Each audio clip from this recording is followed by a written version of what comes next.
Un gusto como siempre saludarle temprano, raro verano, la verdad sí. Hemos tenido 2 días de fuertes lluvias en finales de julio e inicios de agosto, ¿no? Nos ha sorprendido este octavo mes del año, que de paso es el mejor, el número 8 es el número de la suerte para Moncayo. Así que hemos empezado con lluvias, pero yo no le hago el feo a la lluvia porque el agua es vida, pero ya muy fuerte como lo que pasó el fin de semana. Acá en Quito tampoco, ¿no?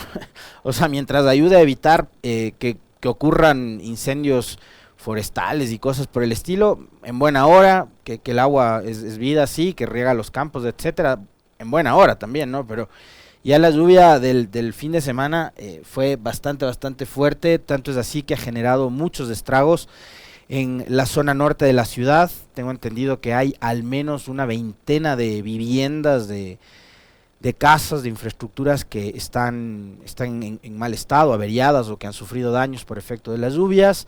Les contaba yo ayer que en el trayecto de la Simón Bolívar que recorrí había lodo, había restos, ¿no? Escombros en la vía.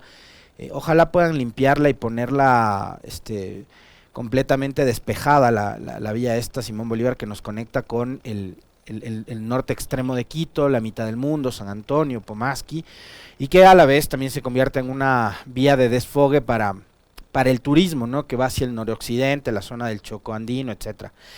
Y sobre todo ayudarles, ¿no? Ayudarles en las tareas de limpieza, de refacción, de habilitar también las vías de acceso a los sectores aledaños, este barrio Santa Clara del Común, por ejemplo, zonas cercanas a Pomasqui o Calderón, que han sufrido daños muy graves, severos, y en donde, por ejemplo, desde primeras horas de ayer lunes, se encuentra personal de la prefectura de Pichincha, con maquinaria, con personal médico de Pichincha Humana, con asistencia social a través de Warmi Pichincha, es decir, una ayuda integral la que ha desplegado la prefectura. Más adelante vamos a conversar sobre este tema, vamos a empezar de hecho conversando sobre este tema con Nelson Moposita, director de inclusión de la prefectura de Pichincha, quien se encuentra en la zona desde el lunes, ¿no? Desde ayer temprano, tratando de ayudar y de solventar todos los problemas e inconvenientes que están atravesando ahora mismo los vecinos de estas áreas de la capital de la República, tanto Calderón como Pomasqui.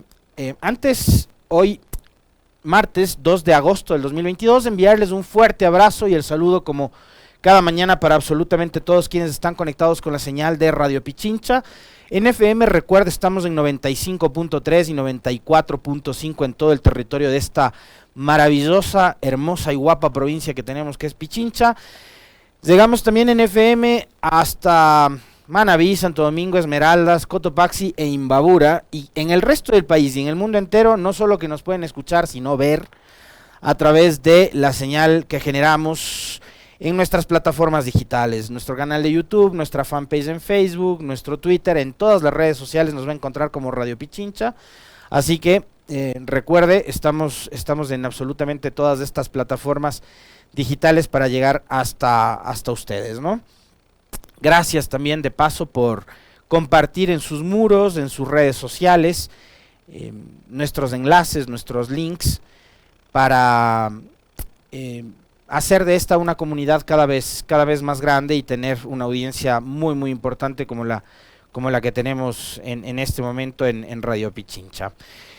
Les comentaba que en segundos nada más vamos a tener un enlace con Nelson Moposita, director de inclusión de la prefectura de Pichincha, que está justamente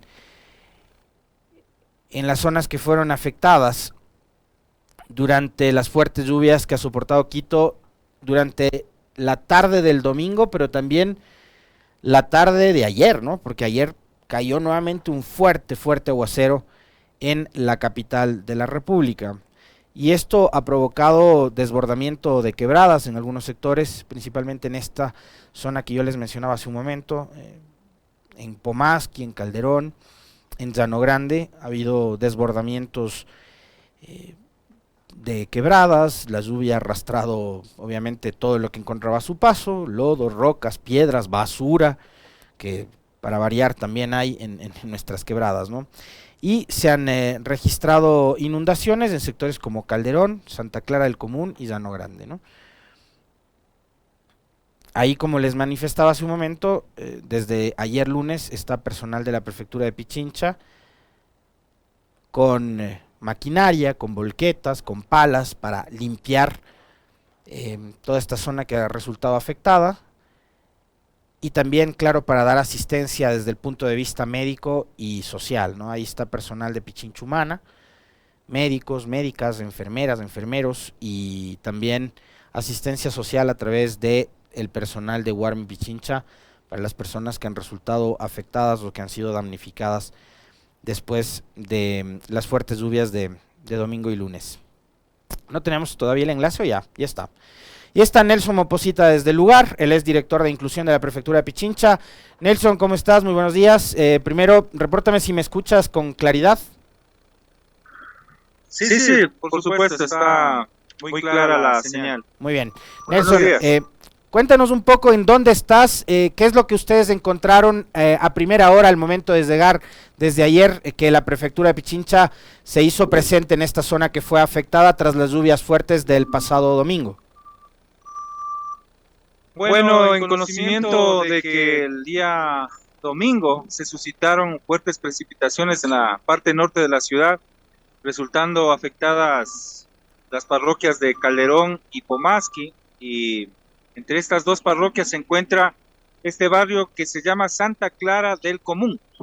Aquí hubo un deslizamiento importante de tierra, hubo un taponamiento del colector, lo que hizo que 14 viviendas del sector sufran daños. Hay 14 familias damnificadas, cerca de 50 personas que no lo han perdido prácticamente todo.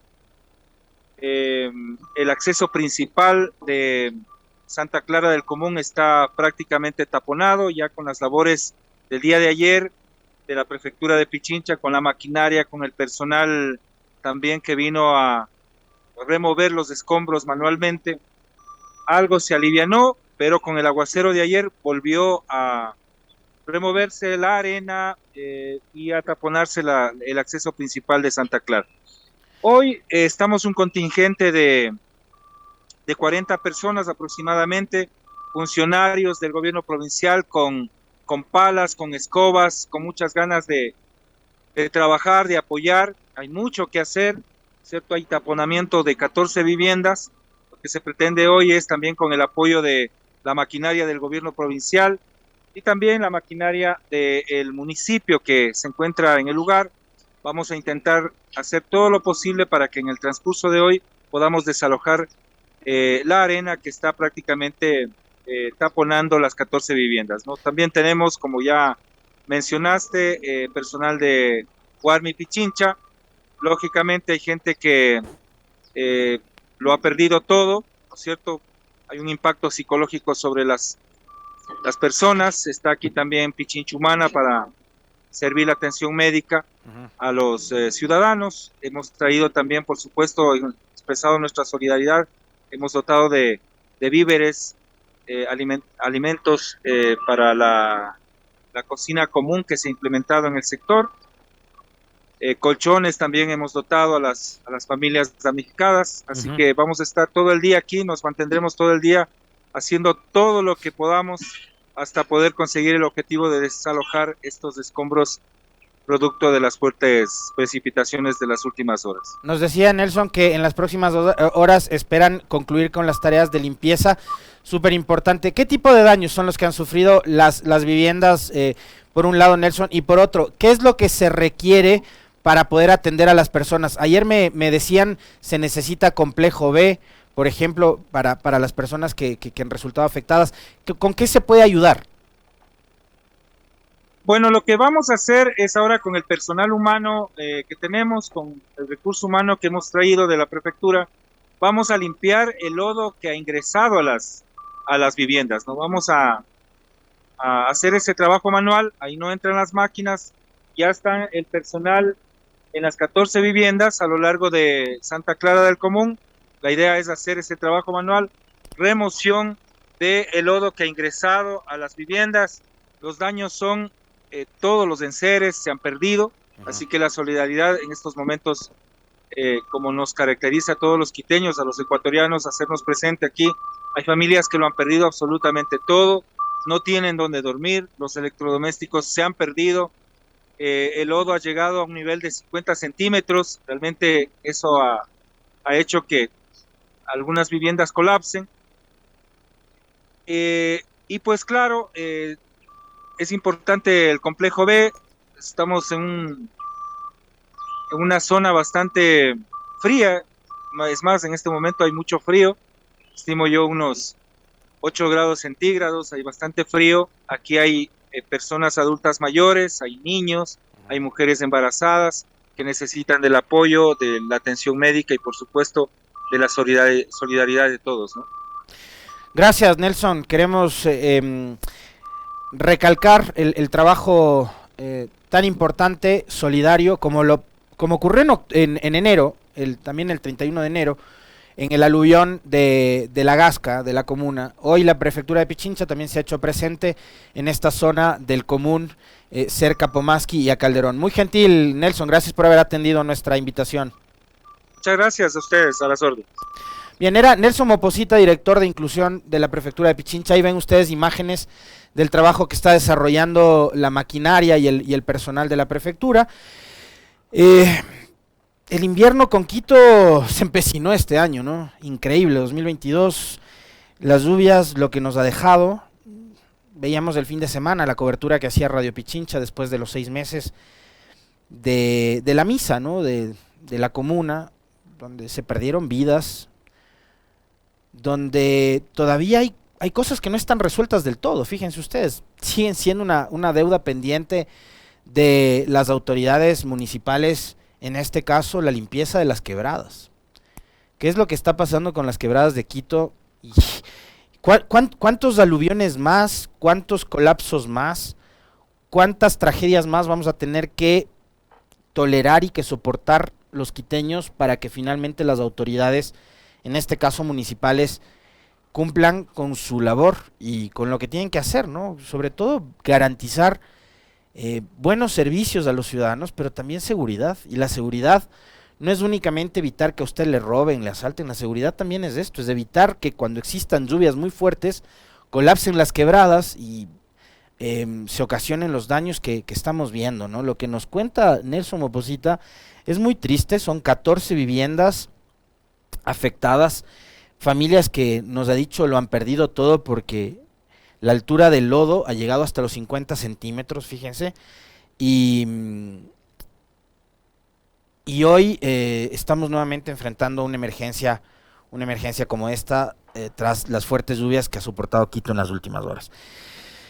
Realmente lamentable lo que pasa en Quito, pero también esto nos sirve como para que se fomente la solidaridad. Vean ustedes que la prefectura, como les digo, ha estado desde el primer momento apoyando y aportando en las tareas de limpieza en esta zona. Y en buena hora que sea así, y que esas muestras de solidaridad, no únicamente de la prefectura, sino de todos los ciudadanos de Quito, de Pichincha, sean presentes para poder apoyar y aportar a estas familias que se han quedado sin sus cosas en casa, ¿no? Vamos a retomar los temas del comentario. Son 2 días que hemos tenido que atender emergencias. A alguna gente no le gusta, pero lamentablemente la noticia es así. Yo sé que ustedes se enganchan mucho con el comentario. Es importante también conocer, digamos, la opinión sobre los temas polémicos, políticos, coyunturales, corrupción, etcétera, que ahora abundan aquí en nuestro país, pero no podemos dejar de atender las emergencias. El fin de semana, el tema de los volcanes, los sismos, las explosiones, y ahora las lluvias y todo el problema que han ocasionado estas fuertes precipitaciones que ha soportado Quito y la tragedia que están enfrentando nuestros hermanos de Calderón y Pomaski. Por cierto, en el programa que viene, en el de las Guarmis, va a estar un equipo in situ haciendo cobertura de lo que sucede ahora mismo en Santa Clara del Común, ¿no? En Calderón y Pomaski. Bueno, ahora sí retomamos nuestro libreto, Meli. A ver, lo primero que teníamos era lo que ocurrió en el IES ayer. No sé si tenemos nuevamente esas imágenes, Esteban. Largas filas de jubilados, de trabajadores, de ecuatorianos, de ecuatorianas, de personas que estaban buscando poder ser atendidos, agendar una cita médica en el IES. Como ya no hay call center, como ya no hay página web, como ya no hay manera de poder hacerlo a través de el uso de mecanismos tecnológicos que faciliten la vida para los afiliados, bueno, ahora les toca soportar esto, hacer filas durante el sol, y en buena hora que ayer durante la mañana hizo sol, porque tarde llovió.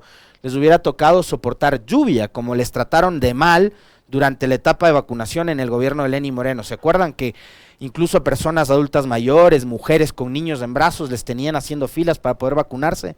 Bueno, acá es exactamente lo mismo. Y lo que están buscando es tratar de agendar una cita para atenderse, para preocuparse de su salud. Seguramente habrán muchos que lo harán de forma preventiva, pero no todos estarán ahí porque quieren hacerse un control de rigor. Habrán muchísimos seguramente ecuatorianos que están haciendo fila porque padecen de alguna enfermedad grave, complicada, o porque a través de la prevención justamente pueden detectar alguna otra cosa que pueda afectar gravemente en su salud. Pero fíjense las filas. Me pregunto si todos los que ayer hicieron por cuadras y por horas enteras la fila para obtener una cita lo habrán logrado. Me pregunto, ¿habrán podido obtener una cita para hacerse atender en el IES? Esa es la realidad y ese es el resultado en el IES del Sur. Son las imágenes que ustedes están viendo. Ese es el resultado de la fórmula del desastre. Durante el gobierno anterior, el de Lenín Moreno, nos dijeron que había que ahorrar, porque el gobierno de Correa había gastado en elefantes blancos. Así se refirió el impresentable de Lenín Moreno a los hospitales de más de 400 camas, como elefantes blancos, como cosas materiales que no sirven. Resulta que después esos elefantes blancos le sirvieron a este inoperante para atender a las miles de personas, miles de ecuatorianas y de ecuatorianos que empezaron a padecer del COVID. Si no se hubieran construido todos esos hospitales de la red pública de salud, desde lo más elemental, desde el subcentro, desde el centro tipo C, en parroquias, en comunas, en localidades más pequeñas, hasta los grandes hospitales como este del IES en el sur de Quito o los Ceibos en Guayaquil, yo no sé qué hubiera hecho un gobierno de la inoperancia y de la ineptitud de Lenín Moreno atendiendo una pandemia. Pero este sujeto dijo que los hospitales de más de 400 camas eran elefantes blancos y que no servían de nada y que había que ir hacia la telemedicina. ¿Qué nos hubiéramos hecho los ecuatorianos sin camas, sin oxígeno, sin respiradores, sin unidades de cuidados intensivos para atender una pandemia como la que enfrentó el mundo entero, no solo el Ecuador? Y la fórmula del desastre, que es esta de la famosa austeridad, en donde había que reducir gastos por movilización, por personal, por lo que sea, ¿no? Empezaron a despedir personal médico, empezaron a despedir enfermeras, enfermeros, médicas, médicos, no solo personal administrativo. No es que estaban solo deshaciéndose de la burocracia que para ellos supuestamente no sirve para nada, ¿no? Porque además convirtieron a la burocracia en mala palabra, sino que dejaron los servicios públicos en soletas, y uno de los ejemplos más claros es este del IES. Y sí, Alex Molina, ya vamos a hablar sobre eso, porque detrás de esto, como en muchas otras cosas, parece que hay una estrategia que resultaría bastante perversa, y que en realidad los que no sabemos hacia dónde vamos, ni qué es lo que haremos en adelante, somos nosotros, los ciudadanos, porque el gobierno da la impresión de que tiene clarísimo lo que quiere hacer, hacia dónde va, y para lo que fue elegido, o para lo que se postuló y resultó elegido. Porque otra vez, yo voy a volver a la misma cantaleta de todos los días. Lazo no está ahí de casualidad. Y seguramente en esa fila interminable de usuarios del IES, seguramente habían muchísimas personas que votaron por Lazo, y que le creyeron, y que confiaron en él y en su palabra y en sus ofertas de campaña. A esa fórmula del desastre, de la austeridad, se suma la ineficiencia, el haber puesto a funcionarios que no tienen idea de para qué están y que no tienen idea de cómo funciona lo público ni de lo importante que es el servicio público. y la atención al usuario. Y el usuario es nada más y nada menos que una persona. El usuario no es un fierro, el usuario no es una mesa, el usuario no es una cosa. El usuario, el afiliado en este caso, peor todavía, las jubiladas, los jubilados son seres humanos que necesitan de toda la atención prioritaria del Estado. Empezando por el tema de los jubilados. Después sí, vamos por los afiliados, por sus cónyuges, por sus hijos, etcétera, etcétera, etcétera. Y ojo que en este país tenemos una constitución que supuestamente en el papel garantiza la universalidad de la seguridad social. Empecemos por ahí. Y a lo de la austeridad se suma lo que les decía, la ineficiencia de funcionarios que no han estado a la altura para atender un desafío tan grande como es atender la seguridad social.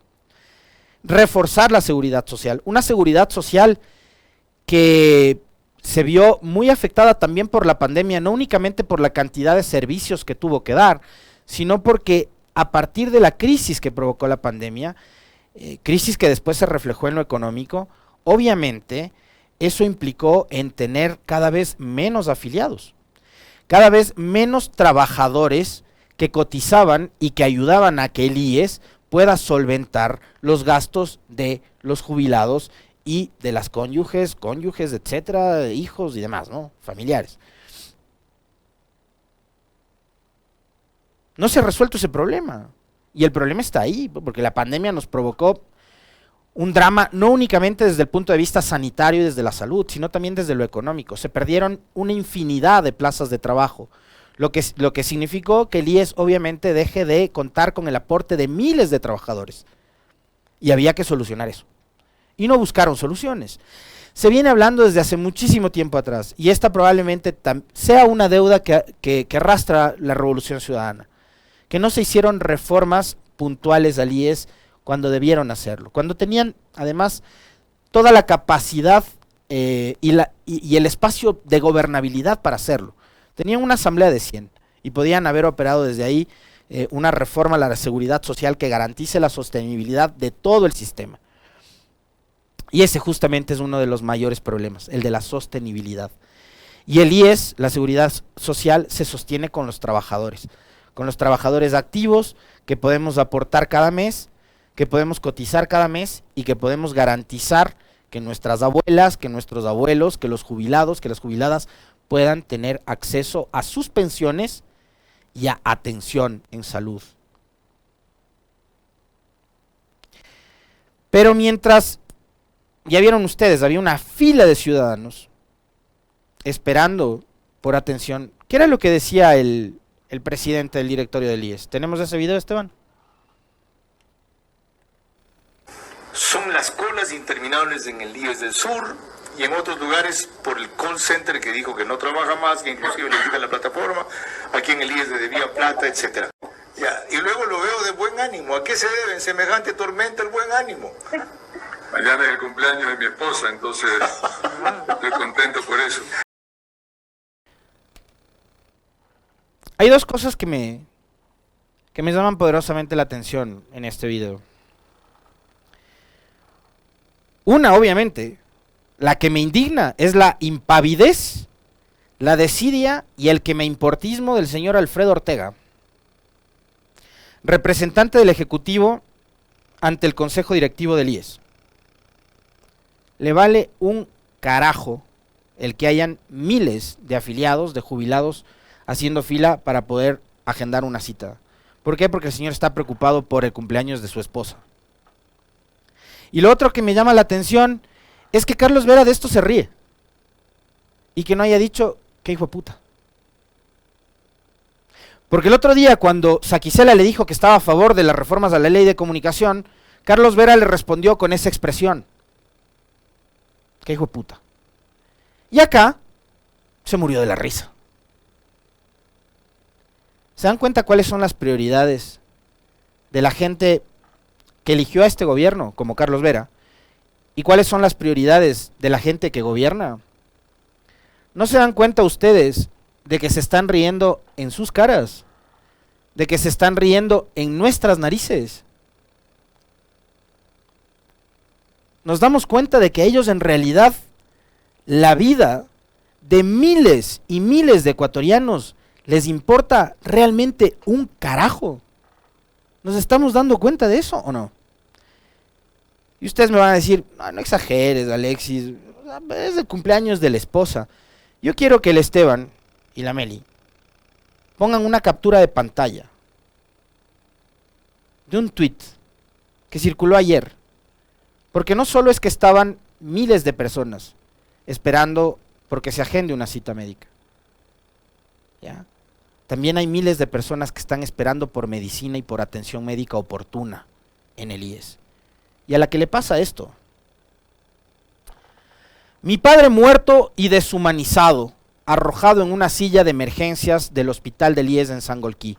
Atendieron pacientes junto a su cadáver en la misma sala mientras llegaba la carroza. Nulo control de bioseguridad y cero empatía. ¿Se han dado cuenta en lo que convirtieron a este país? A mí esto me espeluzna. Y me espeluzna todavía más cuando volteo a ver que quien está a cargo de la seguridad social de este país está feliz porque tiene que celebrar el cumpleaños de su esposa. Y puede celebrar el de su hija, el de su hijo, hasta el de su mascota. Está en toda la libertad y todos nosotros tenemos el derecho de celebrar a quien sea. Pero asumieron una responsabilidad. Y si no estaban preparados para asumir esta responsabilidad, tenían que haber evitado asumir el cargo. Si en medio de esta coyuntura y de este desastre que han provocado en el IES, y después de haber visto imágenes dolorosísimas como esta, de gente que se les muere en las salas de emergencia de los hospitales porque no tiene acceso ni a atención y peor todavía a medicinas, y después de haber visto filas interminables de ciudadanas y ciudadanos tratando de agendar una cita, verles reírse de la situación ya no es ni siquiera indignante. Ya no sé ni siquiera cómo llamarlo. Esto es insultante. Pero ustedes asumieron una responsabilidad. Y nos guste o no nos guste, para los que sí somos demócratas, y vayan a ver que la democracia no es precisamente el sistema más perfecto porque tiene justamente estas imperfecciones, esta gente fue la que ganó las elecciones. Esta gente es la que deberá gobernar el Ecuador hasta mayo del 2025. Y esta gente es la que durante años les dijo a ustedes, ecuatorianos, que podían hacerlo mejor, que podían administrar mejor el Estado, que no eran corruptos. Y resulta que ahora el señor presidente de la República tiene que destituir a través de Twitter al que hoy sería ex gerente general de Petroecuador, justamente por corrupción. Pero además una corrupción que indigna por la torpeza, ¿no? Este fue el primer tweet, ¿fue este o este ya fue el definitivo?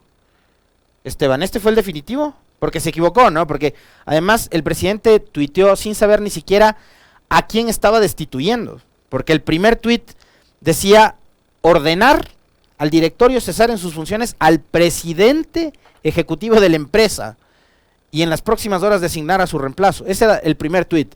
Pero el segundo es este que ponen en pantalla los compañeros, cuando se habla ya de este señor Ítalo Cedeño, que ayer en una entrevista en un medio digital aceptaba que su mujer le sugería a quién poner y a quién sacar de los cargos de Petroecuador,